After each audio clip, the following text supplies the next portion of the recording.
ഓർമ്മകളുടെ തേങ്ങലേറ്റ മണ്ണിൽ ആർപ്പും വിളിയുമായി വീണ്ടും ഒരു ഓണക്കാലം എത്തുകയാണ്.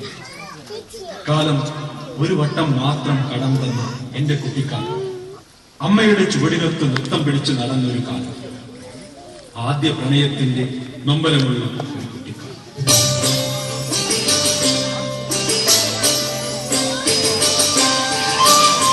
കയ്യെത്തും ദൂരെ ഒരു കുട്ടിക്കാലം, മഴവെള്ളം പോലെ ഒരു കുട്ടിക്കാലം.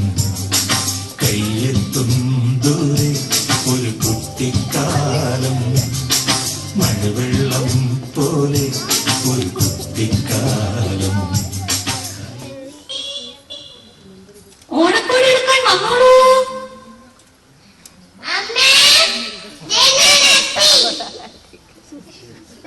മോനി കോടി എടുത്തേ. അങ്ങനെ പറയല്ലേ മോനെ, ഓണമല്ലേ, ഓണത്തിന് നമ്മളെല്ലാരും ഓണക്കോടി എടുക്കണം. അതോ മോൻ കോടി എടുക്ക, കോടി എടുത്താൽ അമ്മയൊരു കഥ പറഞ്ഞു തരാം. ഓണത്തിന്റെ കഥ. ഓണത്തിന്റെ കഥയോ? എന്നെ പറ്റിക്കല്ലേ? എനിക്കഥ പറ. പണ്ട് പണ്ട്, വളരെ പണ്ട്, മഹാബലി എന്നൊരു മഹാരാജാവ് ഈ ഭൂമി വാണിരുന്നു. മഹാദ്വാരശീലൻ, സത്യധർമ്മിഷ്ഠൻ, പട്ടിണിയും പരിവട്ടവും ഒന്നുമില്ലാത്ത ഒരു നല്ല കാലം. ജാതിയില്ല, മതമില്ല, കലഹമില്ല, എല്ലാവരും ഒന്നുപോലെ.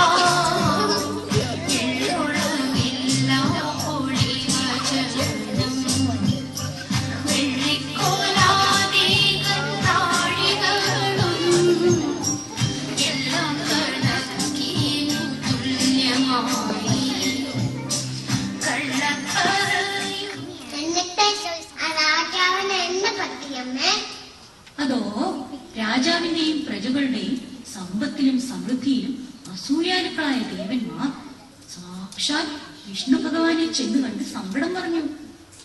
എന്നിട്ട് വിഷ്ണുവിനെ ഒരു ബ്രാഹ്മണന്റെ വേഷത്തിൽ ഭൂമിയിലേക്ക് അയച്ചു.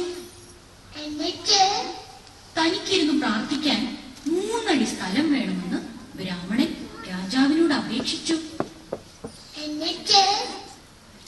രാജാവ് ഇഷ്ടമുള്ള 3 അടി എടുത്തുകൊള്ളാൻ ആ ബ്രാഹ്മണനോട് പറഞ്ഞു. അപ്പോഴേക്കും ആ ബ്രാഹ്മണൻ വളർന്നു വളർന്നു ഈ ഭൂമിയോളം വലിയ ഒരാളായി. ബ്രാഹ്മണൻ 1-ാമത്തെ ചുവടിന് ഈ ഭൂമിയും 2-ാമത്തെ ചുവടിന് ആകാശവും വളർന്നു. എന്നിട്ട് 3-ാമത്തെ ചുവടിന് സ്ഥലം എവിടെയെന്ന് രാജാവിനോട് ചോദിച്ചു.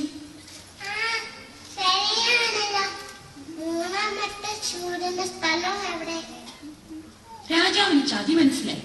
എങ്കിലും തന്റെ സത്യസന്ധതയിലും അഭിമാനത്തിലും ആട്ടിയുറച്ച് വിശ്വസിച്ച രാജാവ് 3-ാമത്തെ ചുവടിനായി ബ്രാഹ്മണന്റെ മുന്നിൽ തല താഴ്ത്തി കൊടുത്തു. ബ്രാഹ്മണൻ രാജാവിന്റെ തലയിൽ 3-ാമത്തെ ചുവടിനു വേണ്ടി തന്റെ കാലെടുത്തു വെച്ചു. എന്നിട്ട് പതിയെ രാജാവിനെ പാതാളത്തിലേക്ക് ചവിട്ടി താഴ്ത്താൻ തുടങ്ങി. അപ്പോൾ രാജാവ് ബ്രാഹ്മണനോട് പറഞ്ഞു, എല്ലാ വർഷവും ഒരു ദിവസം എനിക്ക് ഭൂമിയിൽ വന്ന് എന്റെ പ്രജകളെ കാണാൻ അനുവാദം ഉണ്ടാകണം. ബ്രാഹ്മണൻ സമ്മതിച്ചു. അങ്ങനെ എല്ലാ വർഷവും ചിങ്ങമാസത്തിലെ തിരുവോണനാളിൽ മഹാബലി തമ്പുരാൻ നമ്മളെയൊക്കെ കാണാൻ വരുന്ന ദിവസമാണ് തിരുവോണം. അപ്പോൾ കോടിയെടുത്ത് ആട്ടവും പാട്ടുമായി നമ്മൾ തമ്പുരാനെ സ്വീകരിക്കുന്നു. ദേ ഇങ്ങനെ.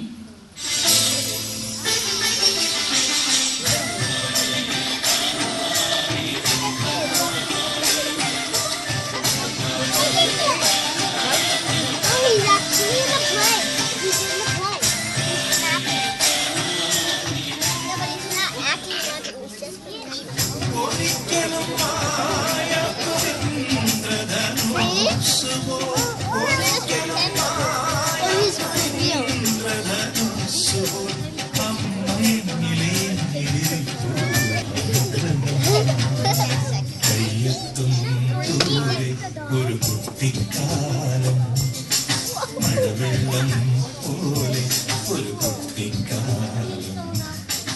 കയ്യെത്തും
വലിയിട്ട് പോവാ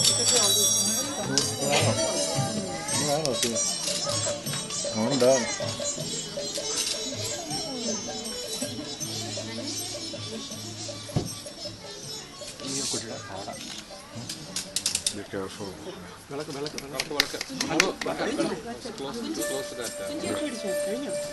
Good.